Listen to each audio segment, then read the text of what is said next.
Let's talk muzzles. And if you guys have read my book, From Fearful to Fear-Free, you know about my dog Peanut and how a muzzle helped her beat cancer twice, so it ensured that she could get the best medical care.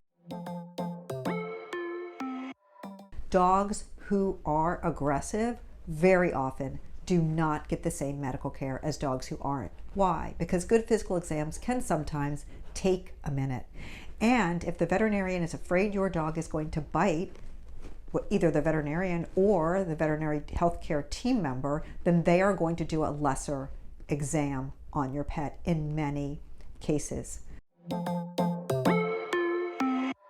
If your dog has to be muzzled at the vet, it should be with his own muzzle, and he should be muzzled by you. Muzzles that are used in veterinarians' offices are rarely basket muzzles. Some do use them, but most use those nylon and leather muzzles. Dogs can only breathe through their nose, and you can't feed the dog through the muzzle, so you don't have an opportunity to change the dog's behavior or distract him, but you are closing off a major way that dogs dissipate heat, which is panting. Now, there's some vet clinics out there that clean their muzzles every time, but they are really rare. Do you want a muzzle to go on your dog that was just on another dog and not cleaned? Probably not. Then you should get your own muzzle. Getting a muzzle on a dog who is not trained to wear a muzzle is scary for the technician, and it's scary for the dog. Often we stand behind the dog and then flip the muzzle over the dog's face. Is that what you want for your dog? Many technicians have been bitten in just that way. And we all have the right to feel safe at work. So sometimes people look at muzzles and they say, I don't want my dog to be labeled as aggressive at the vet's office. Here's the thing, if your veterinarian is talking to you about muzzling, your dog's already labeled, right? So now what we have to do is we have to think about how will we use this muzzle as a safety tool that feels safe for you, for the veterinarian, for the technician, and for your dog. A muzzle is not a cure. We don't muzzle dogs and then hold them down and do stuff to them. We muzzle them, we put food through the muzzle so they can still eat and be distracted.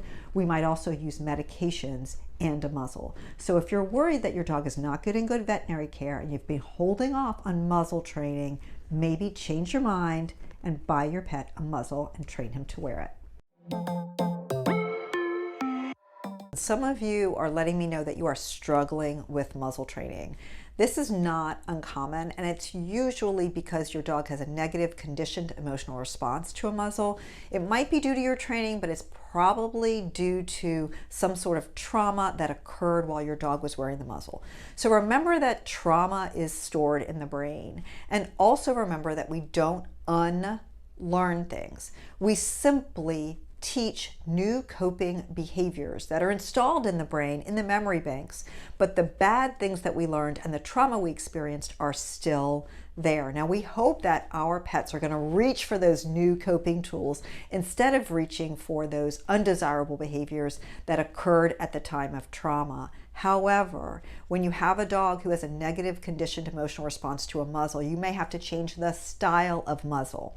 You may have to change the food you're using, how you're teaching it, the room you're training in. You might have to make a lot of changes before your dog is willing to accept the muzzle. Let me tell you a story. So I'm in the exam room with this dog who's been growling at me, right? So it's time to do the physical exam. And I say to the pet parent, what usually happens at your vet's office? Because I want to get a feel for what works and what doesn't work for this dog before I actually try to do a physical exam. And she's like, oh, they take him in the back. And I said, well, is he muzzled? And she's like, no, he's not muzzled. I'm like, okay, well, today he's really scared and he's growling. So we're going to talk about muzzling. And so I pull out the muzzle. The dog goes crazy, climbs up on the lady. He's a big dog, climbs on her shoulders, pupils dilated, panting everywhere. I was like, I just want to tell you something. Your dog's been muzzled at the vet. This dog was in full-on phobic response, and I was standing across the room with a muzzle. If you aren't witnessing the exam and you're not talking to the doctor about muzzling, you don't know if your dog is being muzzled, and that's a fact. And let me just tell you, this is a really uncomfortable conversation for veterinarians to have, because many pet parents get defensive and get angry and get downright mean if they find out that their dog's muzzled. So have that conversation openly with your veterinarian.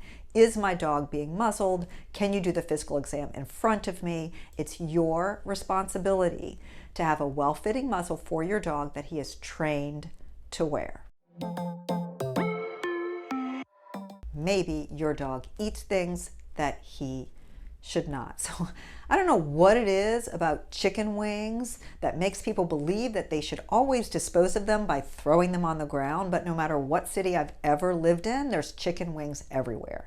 Maybe your dog eats those chicken wings. Maybe he eats poop or other disgusting things off the ground. A basket muzzle might be a good way to keep him from doing that.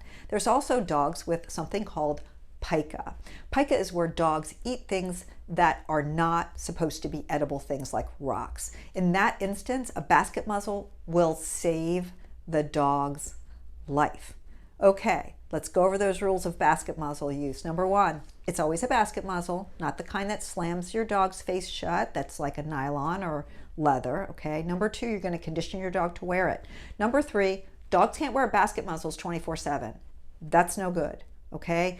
Number four, dogs have to be supervised while wearing basket muzzles. We don't ever muzzle a dog and then leave the dog alone.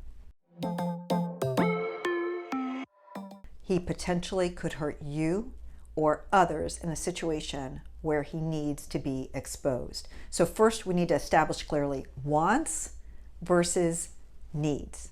Okay, like for example, what if you're working with a positive reinforcement trainer on reactivity and you're really worried that if, God forbid, you drop the leash, that your dog could hurt someone? That is a time when you might use a muzzle. It will increase your confidence so that if you make a mistake, your dog will not be able to seriously injure another dog or a person. What we don't want to do is put a muzzle on a dog and expose him to situations where he's scared or nervous or stressed. So let's not muzzle up dogs and then send them off to the dog park or let them loose at a kid's party. We're going to use common sense here. And remember too that if you're going to use a muzzle, you need to buy a properly fitting basket muzzle where you can feed your dog through it, and you need to train him to wear it.